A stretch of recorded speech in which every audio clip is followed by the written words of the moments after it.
Bismillahirrahmanirrahim. Assalamualaikum warahmatullahi wabarakatuh. Jumpa lagi dengan Brand Givan di video pembelajaran. Kemudian, bagaimana kita mempersiapkan rapat? Pertama, jika kamu sebagai seorang sekretaris ingin mempersiapkan rapat, kamu harus berdiskusi dengan pimpinan terlebih dahulu. Diskusikan tentang konsepnya, tentang jadwalnya, rapatnya, siapa yang harus diundang, bagaimana waktunya, apakah nginep atau tidak, seberapa lama. Ini harus matang di pimpinan. Kalau pimpinan udah oke, baru ke langkah selanjutnya, yaitu mencari ruangan untuk rapat. Kata pimpinan, ruangan rapatnya di hotel misalkan. Di hotel yang ada di Jogja. Ya udah, booking deh hotelnya, ruangannya, tempatnya.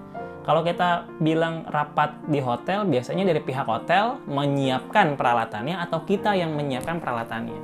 Nah, biasanya kalau kita udah di hotel, ya kita langsung aja sekalian sama si hotelnya menyiapkan peralatannya. Misalkan mejanya, kursinya, proyektornya, LCD layarnya, sound system, mic dari hotel. Jadi kita tinggal terima beres. Namun, kalau yang seperti itu biasanya mahal. Karena ada akomodasinya, ada konsumsinya juga gitu kan ya, dari hotel semuanya. Nah, sekretaris terima beres. Ini biasanya nih, yang ada di hotel itu pemerintahan gitu kan ya. Ini biasanya seperti itu. Atau mungkin kantor-kantor perusahaan-perusahaan yang bonafit, yang dia nggak mau rapatnya di perusahaannya dia, namun di hotel aja lah. Langsung semua tersedia. Atau perusahaan yang sedang mengundang klien atau rekanan. Jadi dipersiapkan semaksimal mungkin lah, jangan sampai kita malu sama klien atau rekanan. Jadi dia menyewa hotel. Ya, anggaran naik dikit, tapi manfaat dapat banyak kan, it's okay. Nah, setelah kita punya ruangannya, kita menyiapkan peralatan kebutuhan rapat. Tadi ya, bisa dari kita yang menyiapkan, bisa dari pihak hotel yang menyiapkan. Ya, LCD, proyektor, alat tulis, meja, kursi, lampu, sound system, mic, seperti itu.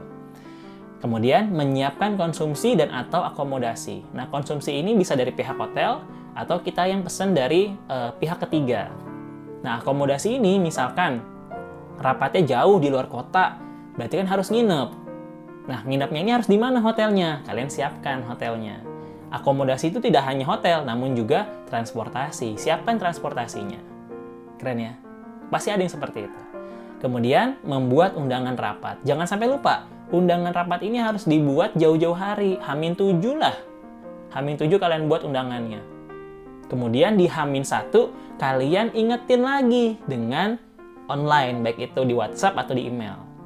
H-7 kita kirim undangan, baik itu undangan cetak atau undangan email atau undangan WhatsApp. H-1 ingetin lagi ke peserta rapat bahwa besok akan rapat. Sehingga kita memastikan peserta akan datang besok. Atau mungkin ada yang izin berapa orang gitu kan ya. Nah, jangan lupa, selanjutnya adalah menyiapkan dokumen untuk si bos atau untuk yang lainnya. Kita siapkan dokumen apa yang akan ditampilkan oleh Pak Bos nih. Biasanya bos itu minta sekretarisnya bikin presentasinya. Ayo tolong bikinin presentasi saya mau punya ini. Pimpinan gitu biasanya tuh. Nyuruh ajudannya atau tangan kanannya bikin presentasinya.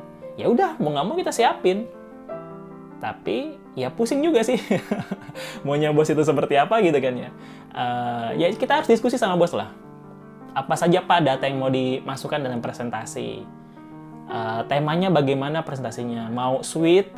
Mau dark? Tema PowerPoint-nya gitu kan. Dan yang terakhir, kita harus selalu melakukan pengecekan ulang. Checklist. Oh ini sudah. Sehingga rapatmu akan berjalan dengan sukses.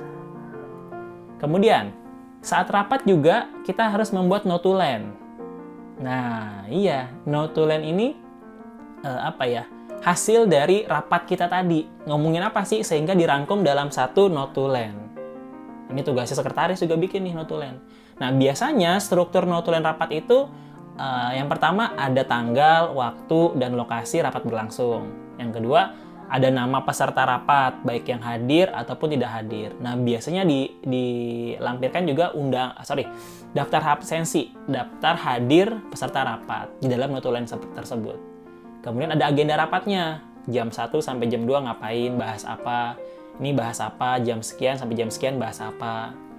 Kemudian ada keputusan atau hasil rapat. Jadi hasil rapat kita apa sih hari ini, catat tuh di note to land tersebut. Lalu ada action plan atau tindak lanjut yang harus dilakukan peserta. Setelah ini kita mau ngapain sih? Peserta harus ngapain gitu kan ya. Jangan sampai yang nggak ada tindak lanjutnya. Nah, kemudian ada tenggat waktu atau penyelesaian action plan. Sampai kapan? Jadi produk ini dieksekusi oleh bagian produksi sampai kapan waktunya gitu kan ya. Jadi hasilnya adalah merubah label misalkan. Nah, label itu dirubah oleh bagian produksi, kemudian sampai kapan waktunya. Nah, kemudian ada peristiwa atau diskusi lain yang layak didokumentasikan. Ya, seperti tanya jawab lah. Kalian boleh tuh, saran dari ini, masukan dari ini, pendapat dari ini, itu masukin tuh dalam notulen tersebut. Dan terakhir biasanya kita harus adakan follow up meeting yang akan datang. Jadi kita harus meeting lagi kapan nih? Setelah dari ini, apakah ada meeting selanjutnya atau tidak? Seperti itu. Dan ini adalah contoh notulennya biasanya. Ada dua ya, ini satu contoh rapat OSIS di hari Kartini. Ini contohnya, bisa kalian pause aja untuk lihatnya. Dan ini yang kedua, contoh rapat Kesmas Prof DKI Jakarta, Provinsi DKI Jakarta. Kalian bisa pause aja. Oke, terima kasih untuk kebersamaan kita. Terima kasih telah menonton sampai akhir, semoga bermanfaat dan jadilah sekretaris yang baik dan profesional. Terima kasih, wassalamualaikum warahmatullahi wabarakatuh.